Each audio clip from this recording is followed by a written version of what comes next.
as Ahsoka Tano headlines her own Disney Plus series complete with the cast of rebels, including a certain dastardly blue-skinned chiss named Thrawn, we figured we should run back her whole career leading up to this point, from fighting in the Clone Wars with Anakin and Obi-Wan to surviving a face-off with Darth Vader by literally going back in time. Ahsoka's many adventures make her one of the most experienced light side Force users in all of Star Wars. And here's the story of how she became Star Wars' most powerful citizen.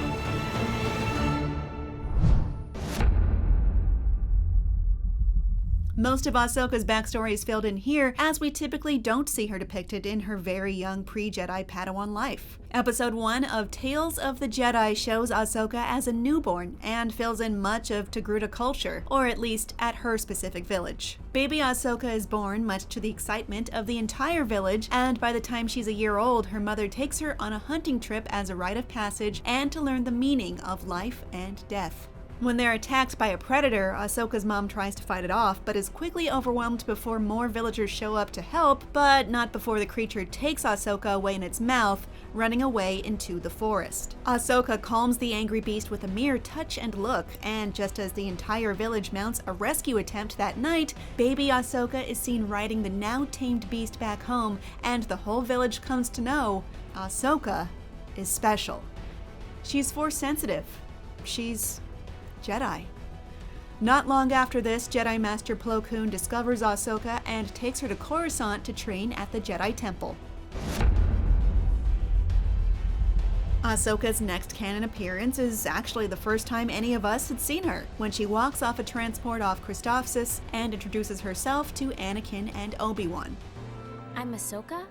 Master Yoda sent me. The Jedi Council eventually decided the Padawan would become the apprentice of Jedi Anakin Skywalker, in an attempt to instill a sense of maturity in the brash young Jedi. Instead, Ahsoka also proves to be headstrong, brave, and talented in the Force, the spitting image of her new Master Anakin.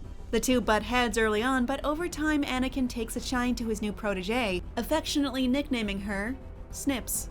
Ahsoka proves her mettle as the Clone Wars rage on. She forms close bonds with fellow Jedi like Barriss Offee, clone soldiers like Captain Rex, and even Anakin's wife, Senator Amidala. She also grows closer with her master, though it isn't entirely a good thing. Having a Padawan only furthers Anakin's struggles with attachment, and it's when Ahsoka's life is threatened that his secret dark side begins to make itself known. Unfortunately for Ahsoka, she never completes her journey to becoming a true Jedi Knight. She's framed for a deadly bombing at the Jedi Temple and is forced to become a fugitive to prove her innocence. Ahsoka eventually discovers that a dark side corrupted Barriss was the true culprit. But at that point, the damage is done. She leaves the Jedi Order to find her own path, leaving Anakin alone, conflicted, and one step closer to becoming Darth Vader. In the waning days before Order 66, Citizen Ahsoka makes a call to her old friends Anakin Skywalker and Obi-Wan Kenobi. She and Bo-Katan present a plan for capturing Maul to defend Mandalore from his influence. While Obi-Wan considers, Rex's clone troops pledge loyalty to Ahsoka, and Anakin presents Ahsoka with a boxed gift just as klaxons start blaring. General Grievous has attacked the Republic capital, and everyone needs to get moving now. In case you haven't forgotten, the Clone Wars aren't quite over. Ahsoka pushes back over the Jedi abandoning the people who need them in favor of the Chancellor, which clearly her old mentors see differently.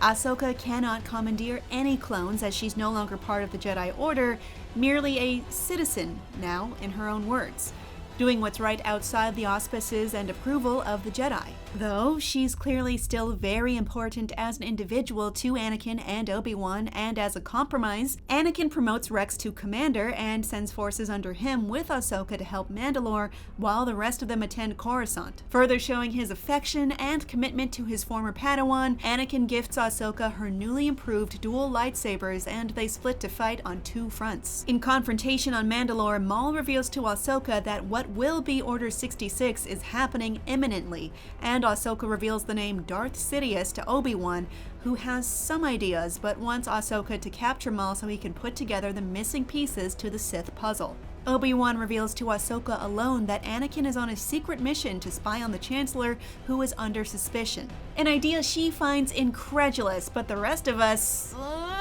have hindsight on. Maul gives Ahsoka a "you and I are alike, we're both tools in a corrupt system" speech, while offering a team-up and revealing Anakin is the key to Sidious's takeover, both of which she rejects, and she defeats him and he's taken into custody. Bo-Katan takes over on Mandalore, and Ahsoka keeps the warning about Anakin to herself in a meeting with the Jedi Council. I did my duty as a citizen. Not as a Jedi. No. The Council departs, and their fates are made clear in Episode 3, along with the fight Obi-Wan is undertaking on Utapau. While aboard a Venator-class Star Destroyer inbound to bring in Maul, both Maul and Ahsoka sense through the Force the most crucial events of Episode 3. Anakin's descent into becoming Darth Vader, and the activation of Order 66. Change of plans. Ahsoka is forced to fight her beloved clone force as Rex struggles against his programming. She begrudgingly frees Maul to provide a diversion, and he helps her figure out what happened. Ahsoka sets Rex free from the Order 66 programming as Maul utterly destroys the Star Destroyer's engines and wipes out several clones, setting the ship on a crash course to the planet below. Ahsoka shows compassion for the clone troopers under the influence of programming and concocts a plan to merely knock them out, while Maul shows up and steals the only fully operational shuttle. Rex and Ahsoka barely make it out. With a heavy heart, they bury all the clones who died, whose personalities were overwritten by the programming. Ahsoka mourns everything that was lost: the Republic, the Jedi Order, her friends, her master, and a version of herself that no longer exists. Burying her gifted lightsabers to both fake her own demise with the clones and mark the change in herself. Sometime later, an Imperial crew sweeps the area and Dark Lord Vader finds Ahsoka's sabers, which he gave her in another life. It seems that what they were before is gone forever. Ahsoka's whereabouts are unclear as Darth Vader continues on. Ahsoka's story continues in the animated series Star Wars Rebels, set in the years leading up to A New Hope and the start of the Galactic Civil War. Rebels focuses on the Ghost Crew, including hotshot pilot Harrison Dula, former Jedi Padawan Kanan Jarrus, Mandalorian rabble-rouser Sabine Wren, the hot-headed Zeb Orrelios, and budding Jedi Ezra Bridger.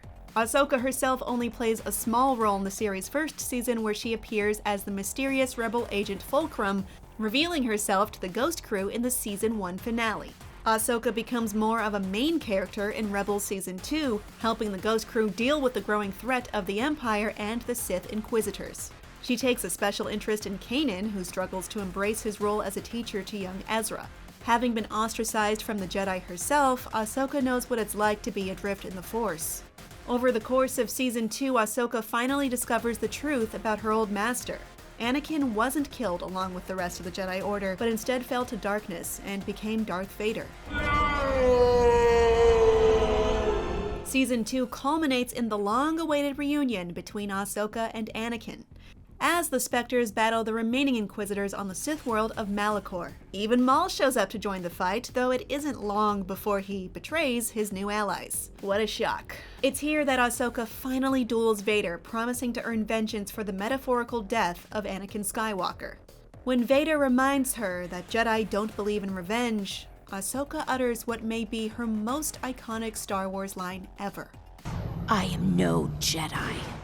Ahsoka puts up a valiant fight and even manages to slice open Vader's helmet, revealing the scarred visage of Anakin Skywalker in a scene that mirrors the one in Star Wars Obi-Wan Kenobi. But ultimately, Vader is too strong to be brought down by his old apprentice, and it's all that Ahsoka can do to delay the Dark Lord of the Sith long enough for her friends to escape. Kanan and Ezra are left to assume Ahsoka dies in the collapsing Sith temple. This wasn't to be the end of Ahsoka's story, however. In Season 4 of Rebels, Ezra travels outside of time and space and into a realm known as the World Between Worlds. There, he's able to rescue Ahsoka just before she's killed by Vader. After a brief clash in the Force with Emperor Palpatine, Ahsoka returns to her timeline moments after the temple is destroyed, vowing to find her friends again and rejoin the fight. The series finale of Rebels shows Ahsoka making good on her promise. Following the Rebel Alliance's victory on Endor, Ahsoka is seen rallying Hera and Sabine to find the missing Ezra, who is now stranded on the far side of the galaxy along with Grand Admiral Thrawn. Okay, quick break. When we come back, we'll get into what Ahsoka was up to during the original trilogy and beyond, plus what to expect from her new series on Disney Plus. Be right back. Another major war takes place right smack dab in the middle of Ahsoka's life and career. 20 years after the Clone Wars ended, a brand new conflict got going, the Galactic Civil War. We don't know what Ahsoka was up to during that time, but we do know that she survived it. Her story becomes a little murky at this point, as we don't yet know what happened in the years immediately following her duel with Darth Vader. Why didn't she immediately reunite with Ezra and the gang? Why didn't she play a more active role in helping the rebellion or protecting the children of Anakin Skywalker? Those are questions the franchise still has to answer, but we may get those answers soon. More on that in a minute. Because the next time we see her, the Emperor is dead and the Empire has fallen. The Mandalorian Din Djarin is proving to be a much better space daddy than Anakin Skywalker ever was, by just trying to find the right private tutor for his kid. This of course leads him to Ahsoka, who is possibly the most experienced light side force user alive in the galaxy at this point. In Season 2 of The Mandalorian, former Jedi Ahsoka Tano descends on the corrupt and cruel magistrate of the town of Caladan on the planet Corvus, demanding to know the whereabouts of Grand Admiral Thrawn, and gives her 1 day to surrender or face consequences for her treatment of the impoverished townspeople. Din Djarin, following a tip to locate a Jedi mentor for his kid, at this point known as the Child, catches up with the magistrate, who makes him an offer. If he kills the Jedi giving her problems, he can have a spear forged of pure Beskar. He tracks Tano down, and after revealing Bo-Katan sent him and he has a Force-sensitive child who needs guidance, they settle down and speak as allies. After communicating with him through the Force, Ahsoka reveals the child's name, Glup Shido. Just kidding, you know it's Grogu, and that he was trained as a Jedi youngling before surviving the attack on the temple on Coruscant years ago. He hid for the Empire for years after, and his memories are clouded with darkness and fear. Later, she tests Grogu and discovers his great attachment to Djarin and says she cannot train him lest he go down the path of fear and anger, which she's witnessed before. This is, of course, a letdown, as Ahsoka is probably the most experienced possible Force teacher in the galaxy, even though she rejected the Jedi label well before the Order fell. Looking back to current matters, Ahsoka needs to take down the Magistrate, and the Mandalorian agrees to help so long as she can help Grogu get trained.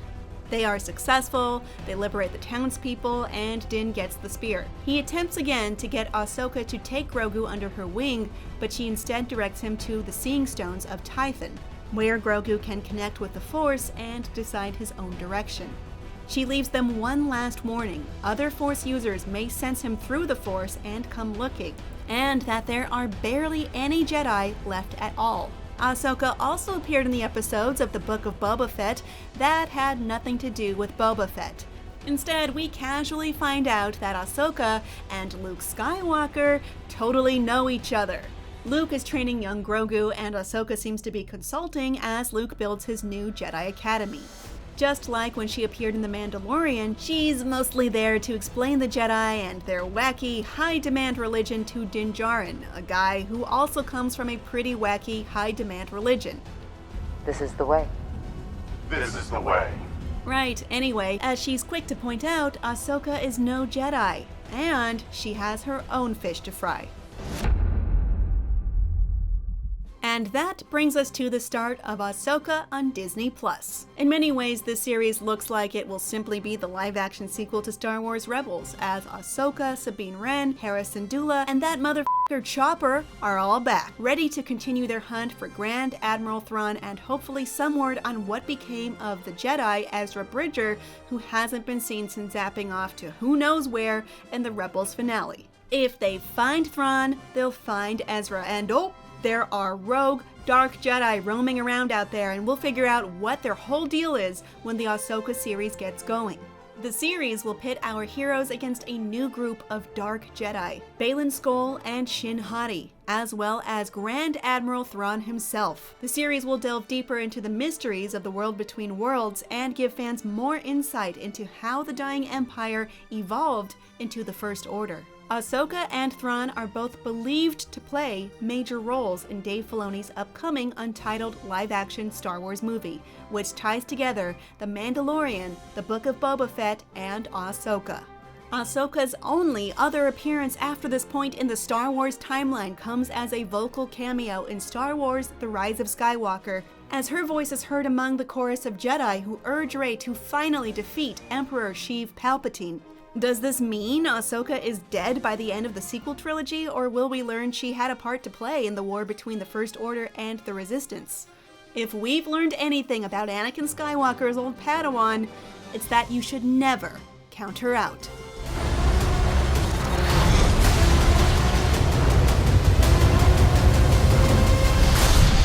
Thanks for watching, and for more Star Wars, here's why Order 66 was the Emperor's biggest failure. So check that out, and don't forget to follow and subscribe to IGN wherever you like to watch.